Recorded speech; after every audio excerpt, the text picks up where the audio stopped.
Hi guys, sorry to interrupt your viewing, but please subscribe to the channel and like this video. Thank you. The rain had started falling just as they lowered the casket, a slow, relentless drizzle that seeped into the earth and soaked through my thin black dress. I stood slightly apart from the rest of my family, arms crossed over my chest, watching as my father disappeared beneath the soil. The murmured condolences, the quiet sobs of distant relatives, and the steady patter of raindrops against umbrellas all blurred together into a dull hum in the background. Nick, my brother, was front and center, of course, gripping the edge of our mother's coat as though he were the one who had lost the most. He was always the golden son, the chosen one, the one our father spoke of with pride while I was left to the shadows, a forgotten footnote in a family story that was never meant to include me. I didn't cry, not because I wasn't sad, but because I had never really known the version of my father that Nick did. I was just about to turn away when I felt a hand on my arm, the fingers cold and bony, gripping me just tight enough to make me pause. I turned my head slightly and saw my Aunt Margaret, my father's older sister, standing close enough that I could smell the perfume she had worn for decades, a sharp, cloying floral scent that always reminded me of too many holidays spent listening to her gossip. She leaned in just enough that her breath, warm despite the cold rain, brushed against my cheek. "Well, at least your brother will inherit the house," she murmured, her voice so soft that no one else could hear, her words curling into my ear like a knife slipping between ribs. "He was always your dad's favorite."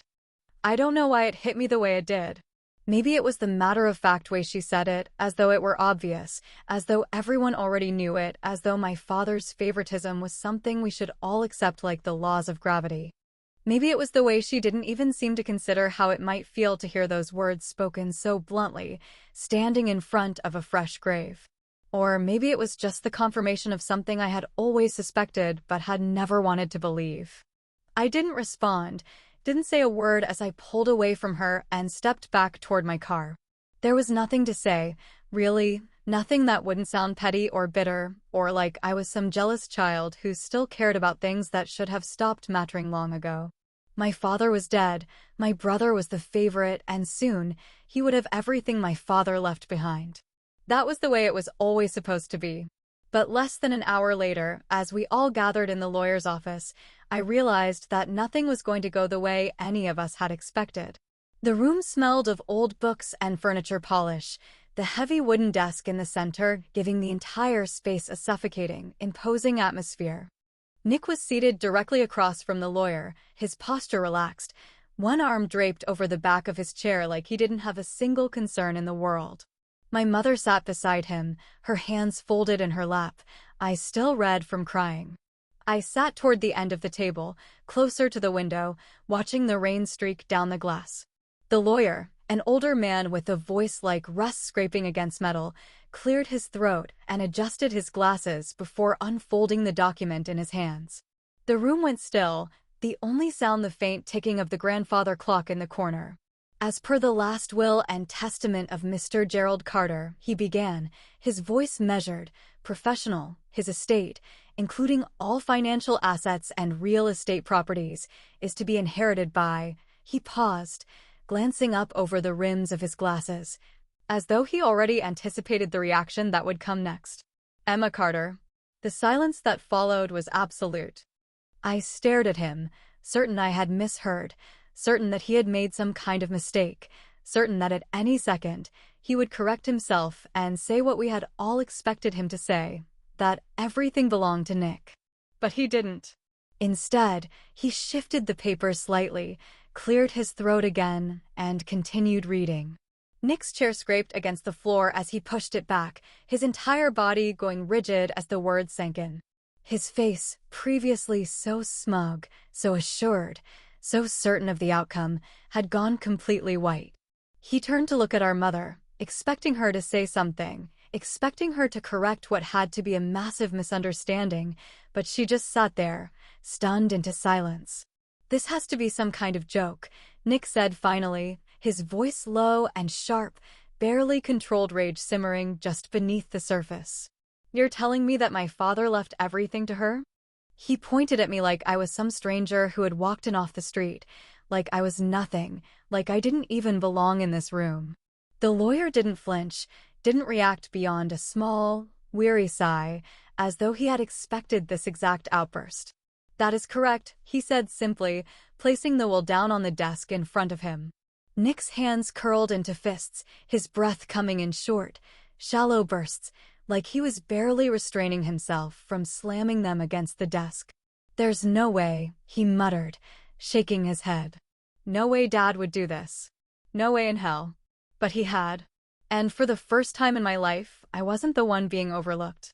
For several painfully long seconds, the room remained suspended in absolute silence, the weight of the lawyer's words pressing down like an anvil on everyone present, thickening the air and making it feel as though we had all just stepped into an alternate reality where logic had been completely abandoned.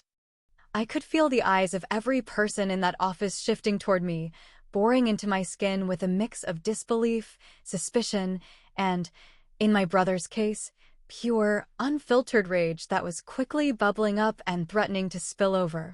Nick's chair scraped against the polished wooden floor as he shoved it backward, his movements sharp and erratic, his breath coming in quick, angry bursts as though he physically couldn't contain the fury building inside him.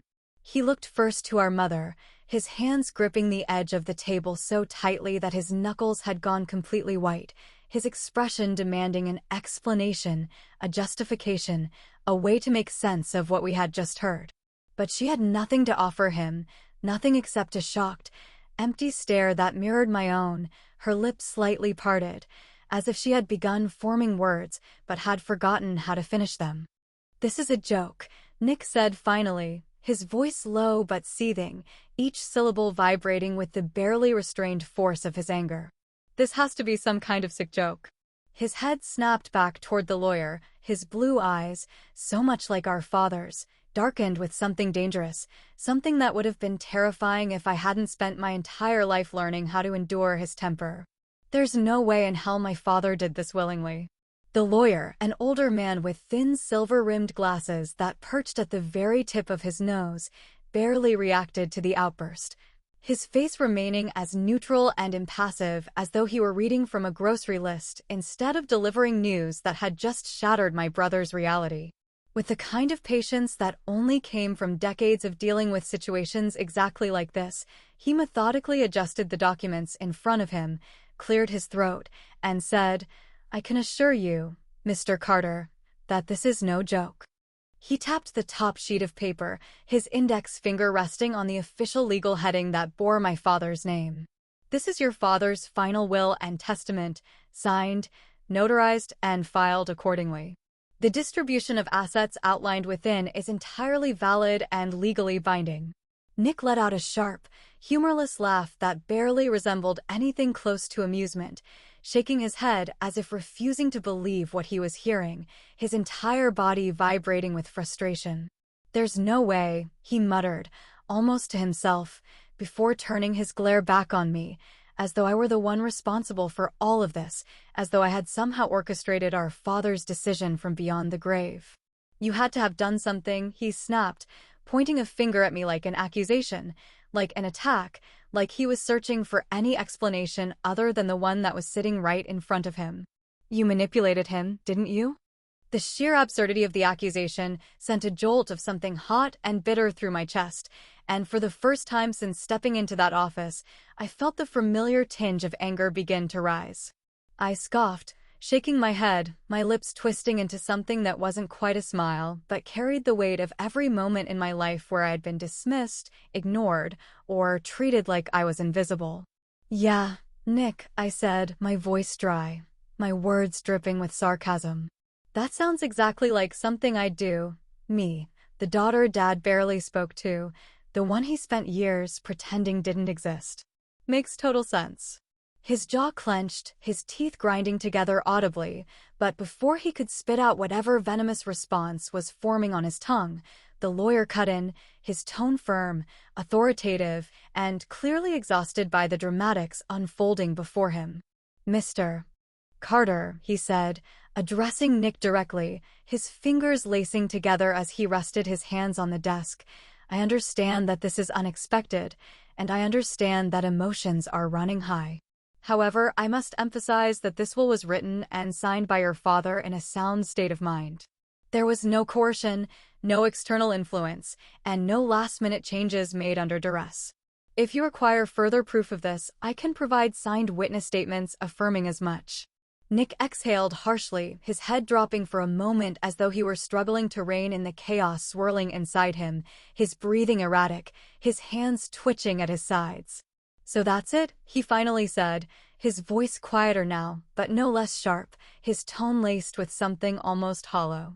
"That's just it?" "He cut me out of everything." The lawyer nodded, his expression impassive. "That is correct." My mother made a soft noise in the back of her throat, something between disbelief and sorrow, but she still hadn't spoken, still hadn't looked at me, still hadn't done anything but exist in stunned silence. I wasn't sure if it was because she was mourning the man she had lost or because she was still processing the fact that, for once, her son wasn't the one coming out on top. I, on the other hand, felt absolutely nothing but confusion. None of this made any sense. My father and I had never been close, never had a real relationship beyond polite holiday conversations and obligatory phone calls that felt more like chores than moments of connection. He had never been cruel, never outright dismissed me, but there had always been a distance between us that I had long since stopped trying to bridge. Nick was the one he had raised with pride, the one he had poured his time, energy, and love into, the one who had always been the center of his world. So why the hell had he left everything to me? As though reading my thoughts, the lawyer cleared his throat once more and reached for a separate envelope, this one smaller, thinner, and marked with my name in my father's distinct handwriting. He slid it across the desk toward me, his eyes meeting mine with something unreadable flickering behind his glasses. "There is also this," he said simply. I hesitated, staring at the envelope like it might burst into flames the moment I touched it, my pulse hammering in my ears, my hands suddenly feeling unsteady. A letter. A letter from my father. And for the first time since stepping into this room, I felt something more than just confusion. I felt fear. I stared at the envelope on the polished wooden desk, my name written in my father's tight, slanted handwriting, the ink slightly smudged as if his hand had hesitated while writing it. My fingers twitched, hovering just above the paper, my pulse hammering so loudly in my ears that I barely registered the shallow breathing coming from across the room. Nick was still sitting stiffly in his chair, his hands clenched into fists on either side of him, his jaw so tight I could see the muscle pulsing just beneath the surface. I knew he was watching me, waiting for me to open the letter, waiting for the moment he could pounce, waiting for the explanation that would make sense of this whole mess. But I couldn't bring myself to move, not yet, not when everything inside me screamed that this letter wasn't some heartfelt goodbye, not when I knew my father wasn't the kind of man to leave behind words of love and closure. I swallowed against the lump in my throat, forcing my fingers to grasp the envelope, feeling the rough edges beneath my skin, the weight of something much heavier than paper pressing down on my chest. Slowly, carefully, I slid my nail beneath the flap, the soft tearing sound echoing in the silence of the room, making the tension coil even tighter. For a brief moment, I considered not reading it at all, considered walking out of that office and tossing it into the nearest trash can, letting it become nothing more than another unanswered question in a lifetime full of them. But my father had never given me anything, not his time, not his affection, not his approval, and now, for some reason, he had chosen to give me everything. I needed to know why. The letter inside was short, only a few lines written in the same sharp, precise script that had addressed the envelope, but the weight of the words hit me like a punch to the gut, knocking the breath straight from my lungs. "Emma, I failed you. I should have protected you. The truth is, I couldn't give this house to Nick because of what he did." I blinked, rereading the sentence, my brain struggling to process the meaning, my fingers gripping the paper so tightly that the edges crumpled beneath my grasp. Because of what he did. What the hell did that mean? My father had never trusted me with anything, never confided in me, never even seemed particularly interested in my existence, yet here he was, suddenly playing the role of a regretful, guilt-ridden man, leaving me riddles to solve and secrets to uncover. My stomach twisted, a sick feeling creeping into my gut as a single, undeniable thought wormed its way into my mind. Nick had done something. Something bad enough that our father had rewritten his entire will to keep him from inheriting the house. I lifted my head, my gaze snapping to Nick, who was watching me with narrowed eyes, his foot tapping anxiously against the floor, his impatience barely restrained beneath the thin veneer of control he was desperately trying to maintain. He didn't know what the letter said, but he wanted to, and I had no doubt he would find a way to rip it from my hands if I gave him even the smallest opening. "What the hell does it say?"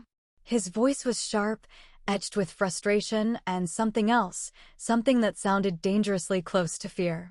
I folded the letter carefully, slipping it back into the envelope before meeting his gaze, my heart hammering against my ribs so hard it hurt.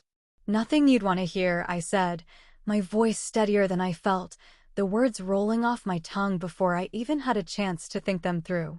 Nick's nostrils flared, his hands pressing flat against the desk as he pushed himself to his feet, the barely controlled anger radiating off him in waves. "Cut the bullshit, Emma," he snapped, stepping closer, his presence looming over me the way it always had, the way it had since we were kids, since he had learned that his voice carried more weight than mine, that his wants and needs would always come first. "Tell me what it said." I tilted my chin up, refusing to shrink beneath the intensity of his glare, even as my fingers tightened around the envelope in my lap. "Why don't you take a wild guess?" His expression flickered, the briefest flash of uncertainty crossing his face before he masked it with that same smug arrogance he had perfected over the years. "This is insane," he muttered, shaking his head, running a hand through his hair in frustration. Dad was probably losing it near the end, probably confused, probably. He wasn't confused. "Nick," I interrupted, my voice cold, my patience wearing thin. He knew exactly what he was doing. For the first time since the will had been read, I saw something crack beneath the surface of his carefully crafted composure, the tiniest fracture in the confidence that had always seemed so unshakable. The memory came back to me then, unbidden and unwanted, a flicker of something long buried beneath years of resentment and neglect. Lisa. I hadn't thought about her in years, hadn't allowed myself to, not when it had been easier to pretend she had never existed, easier to forget the way she had disappeared overnight, easier to ignore the whispers that had followed her sudden absence. She had been Nick's girlfriend back in high school, beautiful and sweet and completely devoted to him, despite the way he had treated her, despite the way he had never quite been satisfied with anything she did. One night, she had come to me, her face pale, her hands shaking, her voice barely above a whisper as she begged me to tell Nick to leave her alone. I hadn't understood then, hadn't known what had happened between them, but she had been scared, genuinely terrified, and when I had confronted Nick about it, he had laughed, shrugged it off like it was nothing, like she was nothing. The next day, she was gone. And now, years later, my father had left me a cryptic letter, warning me about something Nick had done, something terrible enough that he had changed his entire will to make sure my brother never set foot in this house again. My fingers tightened around the envelope as a cold chill crept up my spine. At the very bottom of the letter, beneath the last few words, there was one final line. "If you want to know the truth, look in the basement." The house felt different at night, the air heavier, the silence deeper, as if the walls themselves were holding their breath, waiting for something to happen. I stood at the top of the basement stairs, my fingers gripping the wooden railing, my heart thudding so hard I could feel it in my throat. The letter from my father sat in my pocket, its words burning in my mind, urging me forward despite the gnawing unease curling in my stomach. "If you want to know the truth, look in the basement." That single sentence had replayed in my head over and over, each time sending a fresh wave of questions crashing through me, each time making me wonder just how much I really wanted to know. I exhaled slowly, forcing myself to take the first step, then another, then another, my feet moving carefully over the creaking wooden planks, the dim glow of the flashlight in my hand casting long, eerie shadows against the unfinished concrete walls. The basement had always felt like a forgotten place, a cold, musty storage space filled with old furniture, rusting tools, and dust-covered boxes that hadn't been touched in years. I had been down here plenty of times as a kid, but I had never lingered, never explored, never felt the need to look any closer at the things my father had chosen to keep hidden beneath the house we had all once lived in. But now, as I reached the bottom of the stairs and let my flashlight sweep over the room, I had the unsettling feeling that there was something buried down here that was never meant to be found. I moved slowly, my breath shallow, my eyes scanning the room for anything that seemed out of place, anything that could be hiding the secret my father had hinted at in his letter. The air was thick with the scent of damp wood and dust, the quiet hum of the water heater the only sound breaking the silence. I passed by an old workbench covered in rusted tools, my fingers brushing against a pile of forgotten blueprints, my mind racing through the possibilities of what I might find. Then, as my flashlight passed over the far corner of the basement, I saw it, an old wooden shelving unit, its edges warped with age, its contents stacked haphazardly as if someone had once rummaged through it in a hurry. Something about it felt wrong. I stepped closer, my fingers trailing over the wooden frame, my pulse quickening as I noticed the faint outline of what looked like a hidden panel behind the lowest shelf. Dropping to my knees, I pressed my hand against the rough surface, feeling for any sign of movement, any sign that this wasn't just another forgotten piece of furniture left to rot in the damp basement air. And then, with a sharp tug, the panel gave way, sliding open just enough to reveal a small, dust-covered compartment hidden behind the shelf.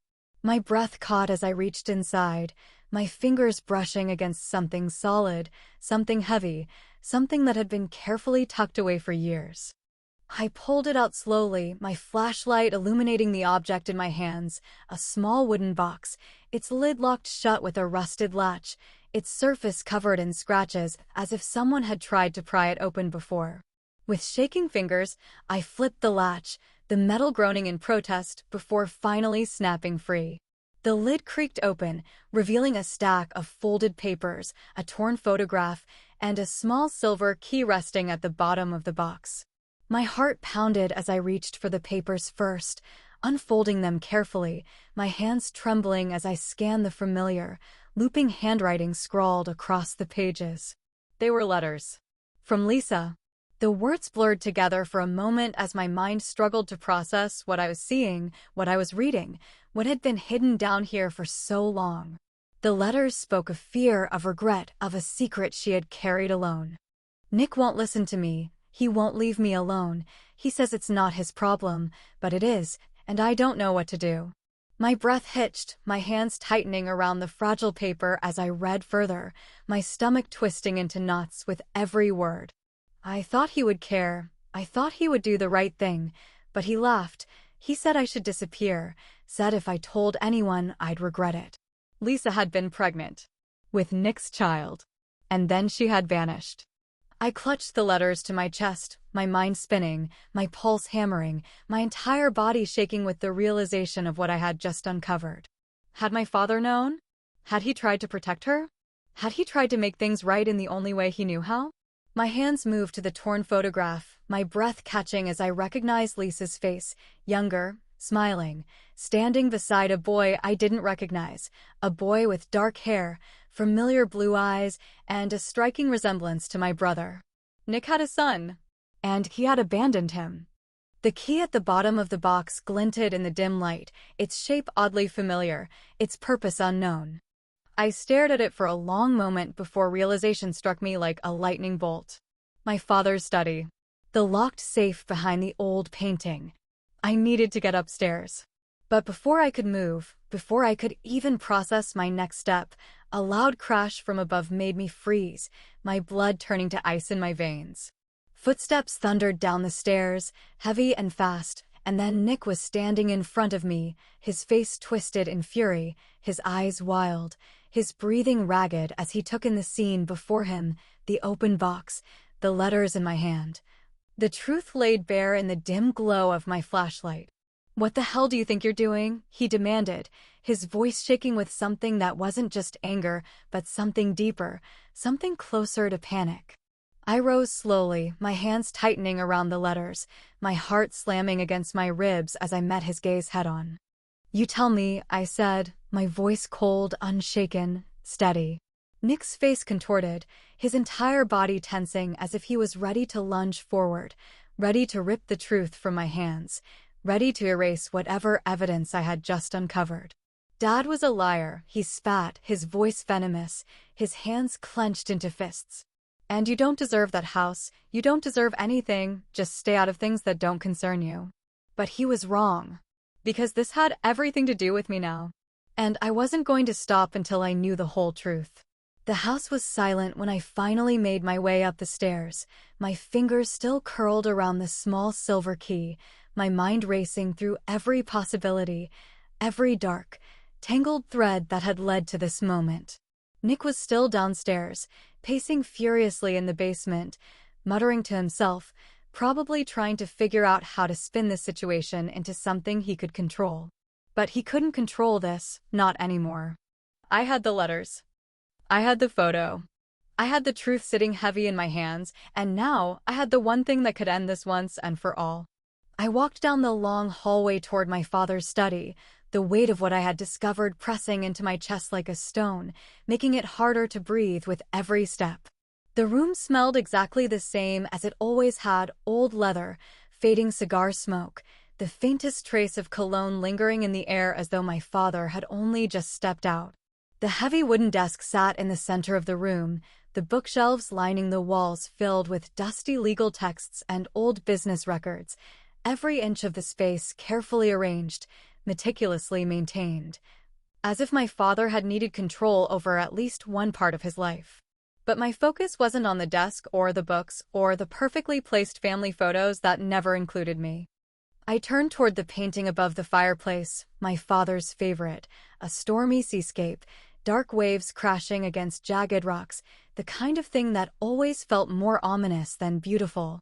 I reached out and gripped the edge of the frame, hesitating for only a second before pulling it forward, revealing the small steel safe embedded in the wall behind it. My pulse pounded as I slid the key into the lock, twisting it with a sharp click that echoed through the room, loud in the absolute stillness of the house. The door swung open, revealing a stack of documents, neatly arranged, deliberately placed, waiting for someone, waiting for me. My hands trembled as I reached inside, pulling out the first file, my breath catching in my throat as I unfolded the thin pages, my father's signature scrawled across the bottom. A police report. My eyes scanned the words, my stomach twisting as I took in the details, the dates, the accusations. My father had reported Nick years ago, reported him for harassment, for threats, for something that was never fully detailed, something that had been officially recorded but never pursued. The case had been dropped, dismissed, forgotten. Because my father had made it disappear. I exhaled sharply, my hands tightening around the pages, my mind reeling, trying to piece together what this meant, why my father had gone to the police only to pull back before anything could be done. Had he been afraid of what it would do to our family's reputation? Had he hoped Nick would change? Or had he simply realized that some things couldn't be undone, no matter how many reports you filed, no matter how much money you had? I set the police report aside and reached for the next document, my heart already hammering with the certainty that whatever came next would be worse. And I was right. A paternity test. My breath came in short, shallow gasps as I read the results, my eyes tracing over the numbers, the confirmation spelled out in stark black ink. Nick had a child. A son. And there was no question about it. The test left no room for doubt. The boy was his. My hands were shaking now, my entire body vibrating with a sick, simmering rage that was barely held in check. I didn't need to see the name on the report to know who the mother was. Lisa had been telling the truth all along, and Nick had done what he always did. He had walked away, left someone else to deal with the consequences of his actions, left destruction in his wake like it was nothing. And then, beneath the paternity test, I found the final piece of the puzzle. A letter from Lisa. Not to Nick. To my father. I unfolded it carefully, my vision blurring as I took in the desperate, uneven handwriting, the ink smudged in places as though her hands had been shaking when she wrote it. She had gone to him, had stood on this very doorstep with her son, Nick's son, begging for help, begging for protection, begging for something Nick had refused to give. And my father, the man who had ignored me for most of my life, the man who had never chosen me over his golden son, had made a choice that day. He had given me the house because he knew Nick didn't deserve it. He had rewritten his will because he knew what his son was capable of. He had left me everything because, for the first time in his life, he had finally seen the truth. The realization hit me like a punch to the gut, knocking the air straight out of my lungs, leaving me breathless, dizzy, unsteady on my feet. This wasn't just about me. This was about justice, about righting a wrong that had been buried for years, about making sure that the one person who deserved something in all of this wasn't left with nothing. Nick had a son, and that boy had a right to this inheritance. I swallowed hard, pushing down the anger, the grief, the bitter sting of knowing that my father's redemption had come far too late for me. Then, with steady hands, I pulled out my phone, scrolling through my contacts until I found the number I hadn't used in over a decade. Lisa answered on the second ring. Emma? Her voice was cautious, uncertain, as if she wasn't sure whether to trust that it was really me calling after all these years. I closed my eyes, inhaled deeply, then exhaled slowly. Lisa, I said, my voice firm, unwavering, stronger than I had ever felt before. I know the truth. And I think it's time your son got what he deserves. By the time I made my way back downstairs, Nick was waiting for me in the hallway, his arms crossed over his chest, his expression tight, controlled, barely masking the rage simmering just beneath the surface. He opened his mouth to say something, to demand answers, to try and turn this into another one of his victories. But I didn't give him the chance. You were always Dad's favorite, huh? I said, my voice calm, my grip tightening around the papers in my hands, the proof of everything he had tried to hide. Guess that didn't work out for you, did it? Nick's face twisted in fury, his entire body going rigid, but I didn't wait for his response. I stepped past him, walked straight through the front door, and left him standing there alone in the house that was no longer his.